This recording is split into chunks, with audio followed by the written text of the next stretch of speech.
In these dire times, it's very important that we all try to keep our chin up. So today, I have a story for you. Some consider this story to be comical, some would consider it to be quite sad. I think my opinion will become clear when I finish telling the story. Now, this story is, it's all real. It's all happened. It's based on a true story. It's a true story. And I'm going to change the names where applicable, and I'm going to refer to the person in question as a they them, so that I won't give them the satisfaction of even being referred to as their appropriate gender, because that is something that this person takes very, very, very much in their stride. Right. Today, I want to tell you a story about Mr. YouTuber. Now, Mr. YouTuber was a YouTuber that I found through another YouTuber that I used to watch. Mr. YouTuber has a channel where they primarily uploaded content surrounding one game, and let's call this game 3FX. Now, you have to understand that 3FX just lost one of its biggest content creators to another game, so 3FX content was getting kinda rare, you know. Other than their YouTube channel, Mr. YouTuber also produced content on Twitch. Now, there's one thing you have to know about me. I love Twitch. I especially love smaller streamers who hold events, for their small communities, like tournaments and such. So, of course, you can only imagine that I was over the moon when I found out that Mr. YouTuber had a Twitch channel. And over time, they became my favorite content creator, basically ever. Their streams never were too populated. The most viewers that I've ever recorded was 50 odd at one time. Now, at some point, Mr. YouTuber thought it was a good idea to get drunk on stream. Now, not only is this against Twitch TOS, last time I checked, they were also very bad with alcohol. Like, really bad. They threw up and they fell asleep on stream. That's how bad they were with alcohol. And after this incident, Mr. YouTuber promised never to touch alcohol again. And this is the event where I mark everything started to go wrong. TH never liked Mr. YouTuber. He always said that Mr. YouTuber felt fake and ingenuine to him. In my ever so enlightened judge of character, I didn't believe him. I really liked Mr. YouTuber and they treated their most loyal fans as their friends. I guess we had it coming, seeing how loyal was the most important part of that sentence, especially to Mr. YouTuber. Now, at some point, 3FX videos made by Mr. YouTuber became fewer and further between. Which of course is fine, I like Mr. YouTuber and I watch their content nonetheless. But Mr. YouTuber was not satisfied with the views they pulled on these other videos. No, in fact, they were quite vocal about the fact that they were not amused at the amount of views they got with these videos. Now, this is where Mr. YouTuber displays one of my biggest YouTube pet peeves. YouTube view begging. Because, Mr. YouTuber and YouTubers like them they're always like to say, I do YouTube as a hobby, not a job. However, let me let you in a secret. YouTubers put stuff online with the intentions to get views. Any YouTuber who tells you, I don't care if people watch my stuff, yes or no, they're a filthy liar. So, Mr. YouTuber's mild displeasement, if that is a word, turned into actual disdain for YouTube. They even went as far as to call the people who wanted to watch 3FX content as whiny, demanding, insufferable, and other such names. Of course, this only helped to tank the already downward spiral that was Mr. YouTuber's YouTube analytics. This moaning about the numbers became a weekly thing, and quite tiring.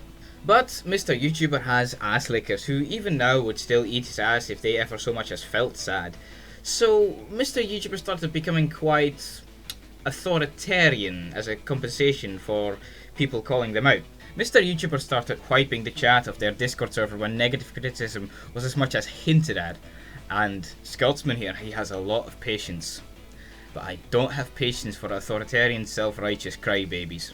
Suffice to say, Scotsman was just about having enough. So, naturally, when Mr. YouTuber found out that a fan of theirs had so-called feelings for them, they pounced. My audience already knows my opinion on e-dating, But because it is apparently some massive feat to be able to say no to someone confessing feeling for you on the fucking internet, like, it doesn't take a genius to realize a relationship which was conceived over the internet, where one half is on one side of the planet and the other half is in downtown Heineke virus territory. It doesn't take a genius to realize that that relationship is not going to last. Not to mention that Mr. YouTuber Mystery E-Girl just came out of an abusive relationship. So now they found themselves in a relationship with Mr. YouTuber, who genuinely believes that people with depression or anxiety are asking for attention. So there's that. I digress. Mr. YouTuber let this relationship go to their head. I mean, really let it go to their head. And it's funny that I just mentioned Heineke, because our green bottle friend is about to have a leading role in this story. See, Mr. YouTuber thought it'd be a great idea to start drinking on stream again. Take one guess how that went. Mr. YouTuber got absolutely plastered. Like, absolutely shit-faced. Like, absolutely pissed off their tits. They started complaining about their audience not wanting to watch all of their stuff, complaining how YouTube wasn't fair, and even started complaining directly to their editors. Whilst, you know, the main audience who wanted to watch all of their content, and even these editors were watching the stream. Because apparently, being an ungrateful ass is funny.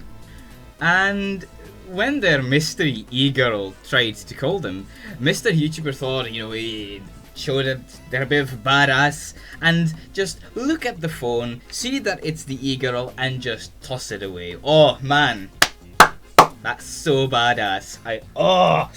I love it! Under the influence of substances, people often show how they really are, and Mr. YouTuber fully committed to show us they were scum. Absolute two-faced scum. The next day, fans were having an intervention about how they were going to deal with Mr. YouTuber. Among these fans is someone that I'll refer to as Mr. Moneybags. Mr. Moneybags is quite the character in the 3FX community, being known for donating obscene amounts of money to 3FX streamers and YouTubers.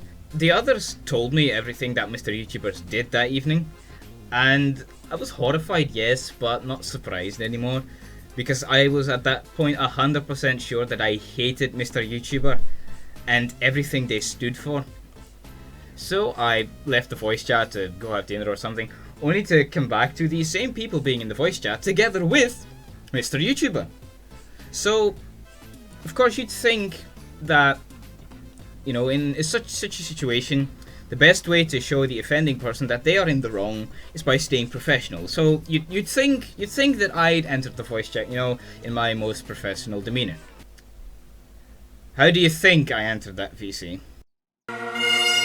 Hey! But in true Mr. YouTuber fashion, they wiped the chat, deleted the Twitch stream, and wanted to pretend like nothing ever happened. But of course, we'd all had enough. The Discord server bled members that day. Even Mr. Moneybags left, leaving a comment which broke all of the server's rules as a calling card. Legend.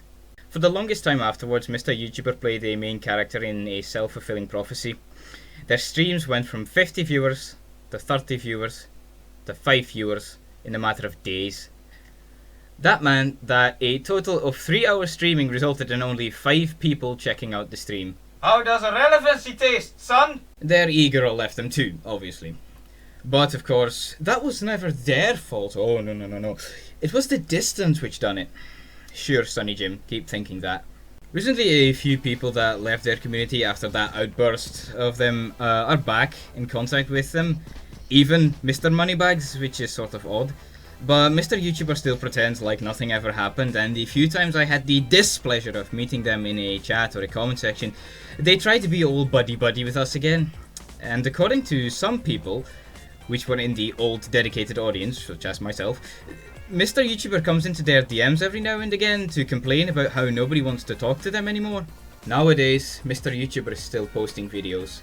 Although they are mediocre film reviews and gameplay videos, some of them rivaling my own videos in view count. This went so far that they even resorted to uploading 3FX content to YouTube again in order to boost their views, but too little too late. On Twitch, their 3FX streams struggled to reach over 10 viewers. Mr. YouTuber, I ask of you, all of this for E++, was it worth it?